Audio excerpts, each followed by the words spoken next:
ఎందరెందరో వీరుల కలయికతో వచ్చాడు, కొత్త రాజకీయానికి చిరునామా అయ్యాడు.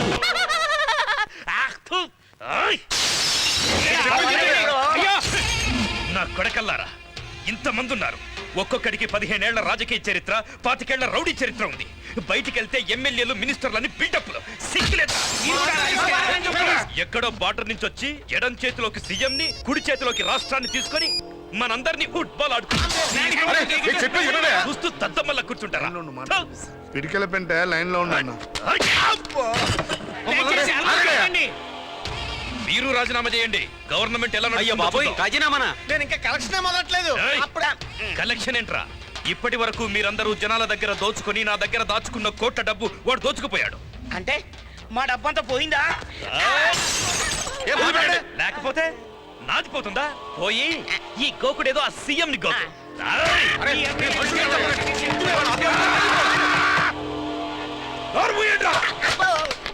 బంగిరాల గంగరాజు, ఒకే మాట చెప్తున్నాను. ఉంటే వాడైనా ఉండాలి, లేకపోతే మేమైనా ఉండాలి. ఎవరి కావాలో తెలుసుకో. ఏంటి హోమ్ లేకుండానే క్యాబినెట్ మీటింగ్ పెట్టినట్టున్నారు? ఇది క్యాబినెట్ మీటింగ్ కాదు, పంపనంటుపోయే మీటింగ్. రాజీనామా చేస్తానని నన్ను కోతులు ఆడించావు. ఇప్పుడు ప్రతివాడు రాజీనామా చేస్తానంటున్నాడు. నా ఈ సీఎం పదవి 3 నెలల ముచ్చట అయిపోయింది. ఎవడు ఉంటాడో ఎవడు పోతాడో మీరే తెలుసుకోండి. సార్, నేను చెప్పేది నీకు నమస్కారం పెడతాను, నన్ను వదలవయ్యా బాబు. అది కాదు సీఎం గారు, నా మాట వినండి.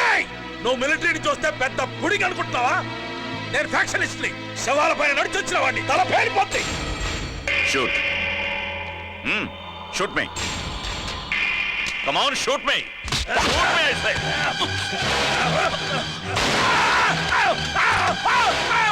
నువ్వు చేస్తాను బెదిరిస్తావు, కానీ నేను చేసి చూపించా.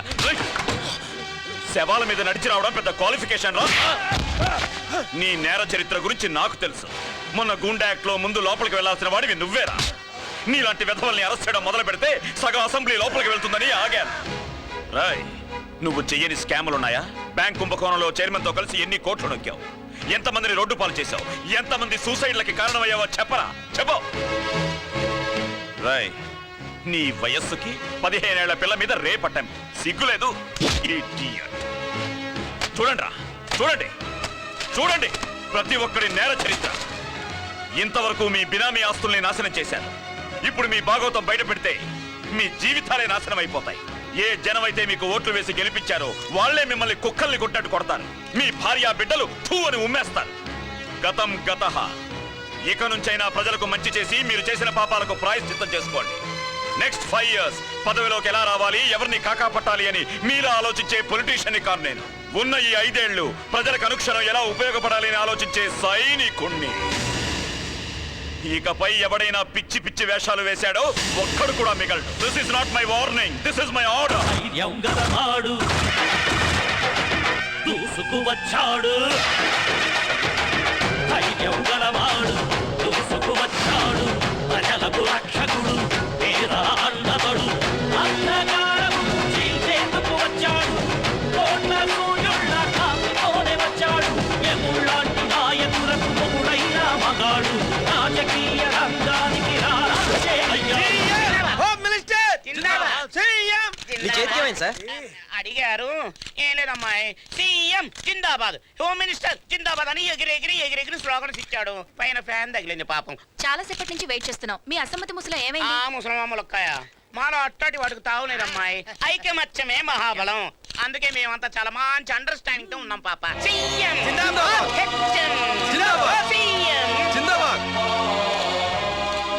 మీ పార్టీలో అసమ్మతి రావడానికి కారణం మీరే అంటున్నారు. దానికి మీరే అంటారు?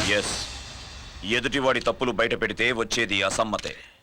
అందితే జుట్టు, అందకపోతే కాళ్ళు. అసమ్మతని జుట్టు పట్టుకోవడానికి ప్రయత్నించారు, అందలేదు. మీరేం చేసినా సమ్మతమే అని కాళ్ళు పట్టుకుని వెళ్ళిపోయి. మీ చేతల్లాగే మీ మాటలు కూడా చాలా డైనమిక్ గా ఉన్నాయి. కానీ మీ ఇంట్లోనే తప్పు పెట్టుకుని బయట వాళ్ళ తప్పండా ఎంతవరకు కరెక్ట్? అంటే మీ ఫాదర్ మర్డర్ విషయం హైలైట్ చేసి మీరు ఎలక్షన్ లోనికి హోమ్ మినిస్టర్ అయ్యారు. స్టాప్. మీరు అనుకున్నట్లు అది నాటకం అయితే జనం ఓట్లు వేస్తారా? అయితే మర్డర్ చేయించిన మీ ఫాదర్ కి శిక్ష పడకుండా ఇంకా ఎందుకు రక్షిస్తున్నారు? శిక్షించడానికి కేసు మా ఇంట్లో లేదు, కోర్టులో ఉంది. Anyhow, day after tomorrow is the judgement. అప్పుడు తప్పు చేసిన మా నాన్నకి తప్పకుండా శిక్ష పడుతుంది. వస్తాను. ఓకే. ఒకవేళ మీ ఫాదర్ నిరపరాధని ప్రూవ్ అయితే ఏం చేస్తారు సార్? మీరు రాజీనామా చేస్తారా? తప్పకుండా చేస్తా. తన మంత్రి పదవికి రాజీనామా చేస్తానని హోమ్ మినిస్టర్ మేజర్ సునీల్ ప్రకటించారు. ఏంటి టీవీ చూస్తున్నావా? తమాషాగా ఉందా? ఆఫ్టర్ ఆల్ ఒక సెల్ ఫోన్తో నా పొలిటికల్ కెరియర్కి ఫుల్ స్టాప్ పెట్టించేశారు. ఏయ్, అరవకు. నాకు సౌండ్ పొల్యూషన్ పడదు. అది నాకు పడదు. నా కొడుకు నన్ను లోపలేస్తానని ప్రెస్ ముందు చెప్తుంటే ఆ సౌండ్ నా చెవుల్లోకి రీసౌండ్ అవుతుంది. దీనికి కారణం నువ్వు. ఆడంగోట్ల జరిగిపోయిన దాని గురించి మాట్లాడుకో.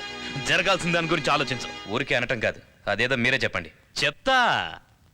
నా కొడుకు, చిచి నీ కొడుకు, నువ్వు నిర్దోషిగా బయటకు వస్తే రాజీనామా చేస్తానన్నాడు. వాడు మాట మీద నిలబడతాడా? ప్రాణం పోయినా సూర్య మాట తప్పడు. అయితే వాడితో నేను రాజీనామా చేయిస్తాను. ఎలా? ముందైన నిర్దోషిగా బయటికి రావాలిగా. వస్తాడు. దానికి మొత్తం నెట్వర్క్ సిద్ధం చేశారు. రే నర్సింగ్, అదిగో వచ్చేసింది. రామ్మా, నీ గురించి ఆలోచిస్తున్నాం. అన్నా, మన పబ్లిక్ ప్రాస్టిట్యూట్ వచ్చిందా? పబ్లిక్ ప్రాసిక్యూట్ కాదురా, పబ్లిక్ ప్రాసిక్యూటర్. అందులో పబ్లిక్, ఇందులో పబ్లిక్. నేను కన్ఫ్యూజ్ బాగమ్మా. సరే గాని ముందు జడ్జి గారు ఏమన్నారో చెప్పు. జడ్జి గారు చాలా క్లియర్ గా చెప్పారు. బాలగంగాధర్ గారు నిర్దోషిగా బయటికి రావాలంటే మనకు ఒకే ఒక ఆప్షన్ ఉంది. ఆ ప్రియా అనే అమ్మాయి సాక్ష్యం చెప్పడానికి కోర్టుకు రాకూడదు. Hello hello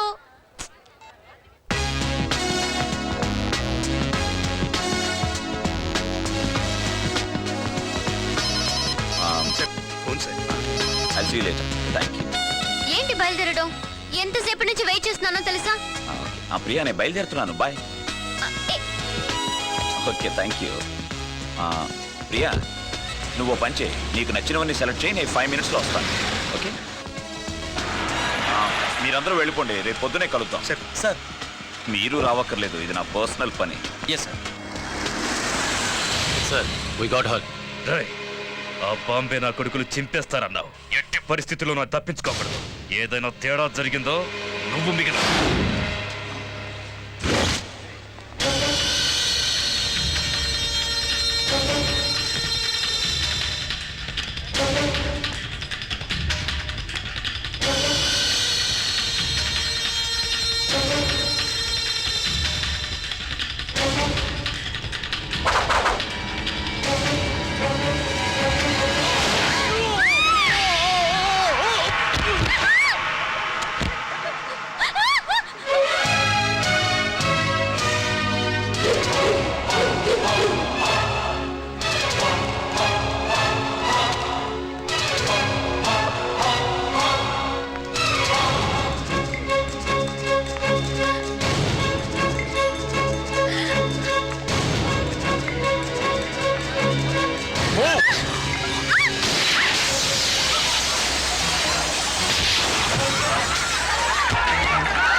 Go!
ఇన్నాళ్ళు ఎంతో మంది చేసిన ఎదవ పనులకి సాక్షిగా ఉన్నాను. మీరు అవకాశం ఇస్తే నా జీవితంలో ఫస్ట్ టైం ఓ మంచి పనికి సాక్షిగా ఉంటాను. ఓకే. జరగనయ్యా, ఆ దండ ఇలాగా ఇవ్వయా, తీసుకోండి. నువ్వేసుకొని తెచ్చావా? ఇవ్వయ్యా. ఏంటి మేడం? ఆ రోజు అన్యాయంగా కార్తిక్ మర్డర్ కేసులో మావయ్య నిరికించి పదవిలోకి వచ్చాడు. ఈ రోజు అదే పదవి నిలబెట్టుకోవడం కోసం ఊరందరి మధ్య రేప్ అటెంప్ట్ అయిన ఒక బజార్ ఆడదాన్ని పెళ్లి చేసుకుని ఇంటికి తీసుకొస్తున్నాడు. ఇదంతా తెలిసి మేము ఇంట్లోనే ఎదలో సిరుములేదో గుచ్చేసి పోతే అది ప్రేమే, మాదిలో చిన్ని మౌనాలే మాటలతో యుద్ధం చేస్తే ప్రేమే.